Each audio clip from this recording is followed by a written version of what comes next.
আপনাদের সবাইকে আরও একবার স্বাগত জানাই। তো আপনারা জানেন যে ইতিমধ্যে আমরা যে দশম শ্রেণীর যে ভূগোল বিষয়ের যে 10 নম্বর মানচিত্র থাকে তার বিভিন্ন বিষয়ে আমি আলাদা আলাদা করে আলোচনা করে দিয়েছি, এবং আজ আমরা আলোচনা করব যে দশম শ্রেণীর ইতিহাস হিস্টোরি সাবজেক্টের 4 নম্বর মানচিত্র থাকে। 4 নম্বর মানচিত্র থাকে, সেই মানচিত্র আজকে আমরা আলোচনা করব হচ্ছে বিদ্রোহের এলাকা। অর্থাৎ আমরা জানি ইতিহাসে যে বিভিন্ন বিদ্রোহ আছে, সাঁওতাল বিদ্রোহ, মুন্ডা বিদ্রোহ, কোল বিদ্রোহ, চুয়ার বিদ্রোহ, সেই বিদ্রোহের এলাকা আমরা আজকে আলোচনা করে দেখাবো, এবং আমি লিস্ট করে দিয়েছি এবং দেখিয়েও দিয়েছি, সেগুলো আমরা এখন পরপর দেখব। তো আপনারা দেখতে পাচ্ছেন প্রথম 1 নম্বর আছে সাঁওতাল বিদ্রোহের এলাকা। সাঁওতাল বিদ্রোহের এলাকা আমি 2 জায়গায় দেখিয়েছি, একটা হচ্ছে ভাগলপুর, দেখতে পাচ্ছেন না? ভাগলপুর কোথায় না? ভাগলপুর হচ্ছে বিহারে, বিহার রাজ্যের মধ্যে পড়ছে একটা জায়গা ভাগলপুর, সাঁওতাল বিদ্রোহ এলাকা। আর একটা হচ্ছে সাঁওতাল পরগনা।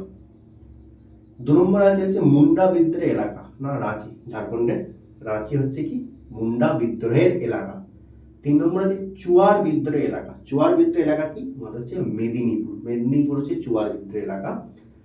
কোল বিদ্রোহ এলাকা কি 4 নম্বর ছড়নাগপুর, ছড়নাগপুর হচ্ছে আমাদের কোল বিদ্রোহের এলাকা। তারপর আছে কি বারাসাত বিদ্রোহের এলাকা। বারাসাত বিদ্রোহের এলাকা হচ্ছে আমাদের মেদিনীপুরের পাশে হচ্ছে কি বারাসাত বিদ্রোহের এলাকা।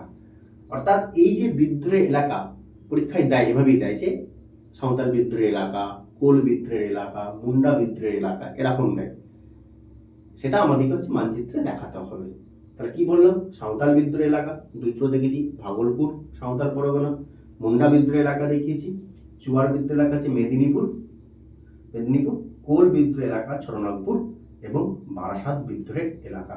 এগুলো আমরা এখন এই মানচিত্রে দেখালাম। এখন আমরা আলোচনা করব বিভিন্ন যে বিদ্রোহ আছে সেই বিদ্রোহের কেন্দ্রগুলো, যেমন মহাবিদ্রোহ, আমাদের হচ্ছে নীল বিদ্রোহ, ওহাবি আন্দোলন, এই সমস্ত বিদ্রোহের কেন্দ্রগুলো আমরা এখন পড়ব, এবং আমরা দেখছেন আমি মানচিত্রে দেখিয়ে দিয়েছি, এবং সেগুলো আমরা এখন পরপর দেখব। তো দেখুন, মহাবিদ্রোহের অনেকগুলো কেন্দ্র আমি দেখিয়েছি। তো প্রথম বলেছি যে মহাবিদ্রোহের কেন্দ্র, একটি কেন্দ্র কি মিরাট। দেখুন, মহাবিদ্রোহের একটি কেন্দ্র হচ্ছে লিখে দিয়েছি মিরাট। তার পাশে আছে দিল্লি, ভারতের রাজধানী দিল্লি, সেটা হচ্ছে মহাবিদ্রোহের অন্যতম একটি কেন্দ্র হচ্ছে দিল্লি। আর কি হতে পারে না? আর একটা আছে মহাবিদ্রোহের কেন্দ্র কি ঝাঁসি। 3টে হলো। 4 নম্বর হচ্ছে মহাবিদ্রোহের কেন্দ্র হচ্ছে কানপুর। অর্থাৎ পরীক্ষা করতে পারে যে মহাবিদ্রোহের একটি কেন্দ্র, যদি পরে আপনারা যে কোনো একটা দেখিয়ে দেবেন, আর যদি উল্লেখ করে দেয় তখন সেটা আপনাদেরকে দেখাতে, ওই জন্য আমি 4টে দেখিয়ে দিয়েছি।